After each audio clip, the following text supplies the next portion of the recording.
Hello students, let us continue the next law of exponent which is अगर x का power m है right और इसका power n है राइट, कहने का मतलब x to the power m और इसका पावर n हो तो इसको क्या लिख सकते हैं, x टू द पावर इस m को n से मल्टीप्लाई कर देंगे। ओके, कहने का मतलब m इंटू n हो जाएगा या इसको हम कह सकते हैं x to the power mn right.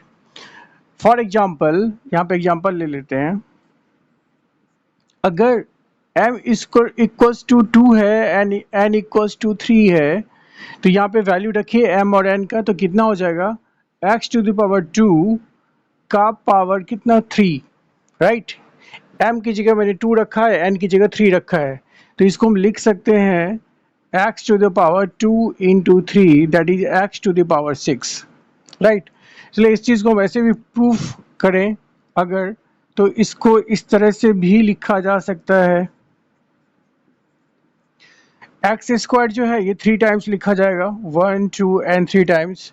अब मल्टीप्लिकेशन है तो पावर क्या होता है, ऐड होता है, तो 2 + 2 हो जाएगा, तो कहने का मतलब x टू द पावर 6 होगा। तो इसलिए हम डायरेक्टली जो लॉ है इस लॉ को फॉलो करेंगे राइट। नेक्स्ट है x to the power m है into y to the power m है। यहाँ पे देखिए, यहाँ पे क्या है, बेसेस जो है अनइक्वल है, एक में बेस कितना है x है, दूसरे में बेस कितना है y है, तो bases are not equal, bases are different x and y, but इसका जो पावर है वो इक्वल है, दोनों में पावर कितना है m है। अगर पावर इक्वल है तो उस केस में हम क्या लिख सकते हैं, ये दोनों बेसिस को मल्टीप्लाई कर दीजिए, x इंटू वाई कर दीजिए राइट, और जो पावर दोनों में सेम है उसको वन टाइम यहाँ पे m लिख दीजिए, ठीक है। तो ये हो जाएगा, या इसको इस तरह से लिख सकते हैं, अगर हम मल्टीप्लिकेशन का साइन हटाएं तो x into Y to the power m हो जाएगा। ये सिर्फ और सिर्फ तब होता है जब आपका पावर सेम होता है उस केस में राइट। एग्जाम्पल के लिए अगर हम इसका देखें एग्जाम्पल, तो एग्जाम्पल गिवन अगर देखें तो यहाँ पे क्या है, अगर एक्स स्क्वायर है और into Y to the power 3 कर लेते हैं तो क्या यहाँ पावर सेम है, पावर यहाँ पे सेम नहीं है, पावर क्या है डिफरेंट है, तो इस केस में हम कुछ नहीं कर सकते। इस केस में हमारा आंसर क्या हो जाएगा, इतना ही हो जाएगा राइट। लेकिन ये वाला जब हम रूल अप्लाई करेंगे, जो लॉ है ये वाला एक्सपोनेंट का, वो तब अप्लाई होता है जब पावर आपका सेम होता है।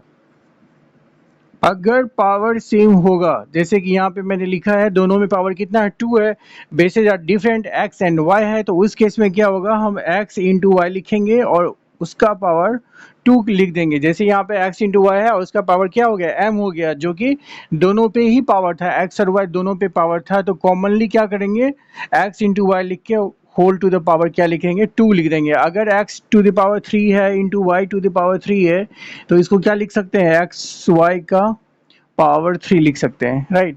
तो ये दो लॉ हो गया हमारा, x to the power m हो और divided by y to the power m हो, ये थर्ड लॉ है हमारा। तो यहाँ पे देखिए, यहाँ पे क्या है, दोनों पावर क्या है, सेम है, दोनों में क्या है m है, यहाँ भी m है यहाँ भी m है, बट बेसिस क्या है, डिफरेंट है राइट। तो इस केस में क्या करेंगे, x बाय वाई लिखेंगे और इसका whole to the power m हो जाएगा। सिमिलरली मल्टीप्लिकेशन में जैसा होता है उसी तरह, बस यहाँ पे हमने क्या किया, मल्टीप्लिकेशन था तो मल्टीप्लाई का साइन दिया था, यहाँ पे डिवीजन का साइन है x बाय वाई, और कॉमनली पावर कितना रेज कर दिया, कितने से रेज कर दिया, m से कर दिया, ठीक है। एग्जाम्पल देखा जाए तो इसका यहाँ समझ लेते हैं हम एग्जाम्पल, अगर x टू द पावर 2 है और y टू द पावर 2 है, यहाँ पे पावर क्या है, सेम है, दोनों की पावर क्या है, सेम है, इक्वल है, तो उस केस में क्या होगा, हम x बाय y को क्या लिखेंगे, इस तरह से लिखेंगे right, X Y whole to the power 2 हो जाएगा राइट। और अगर x का पावर 0 है या किसी का भी पावर 0 हो तो वैल्यू कितना होता है, 1 होता है, ये भी आप याद रखेंगे। x टू द पावर 0 हो, y टू द पावर 0 हो तो उसकी वैल्यू कितनी होती है, 1 होती है, ठीक है। z टू द पावर 0 है, तो इन चीज़ों को भी आपको याद रखना है हमेशा। ओके, तो ये हमारे बेसिक लॉज थे जो कि एक्सपोनेंट्स के थे। Okay, let us finish this topic today and we will discuss the next topic in the next video. Thank you so much. और अगर सारी चीज़ आपको क्लियर हो रही है, समझ आ रही है, तो please subscribe my channel, like and share. Thank you so much.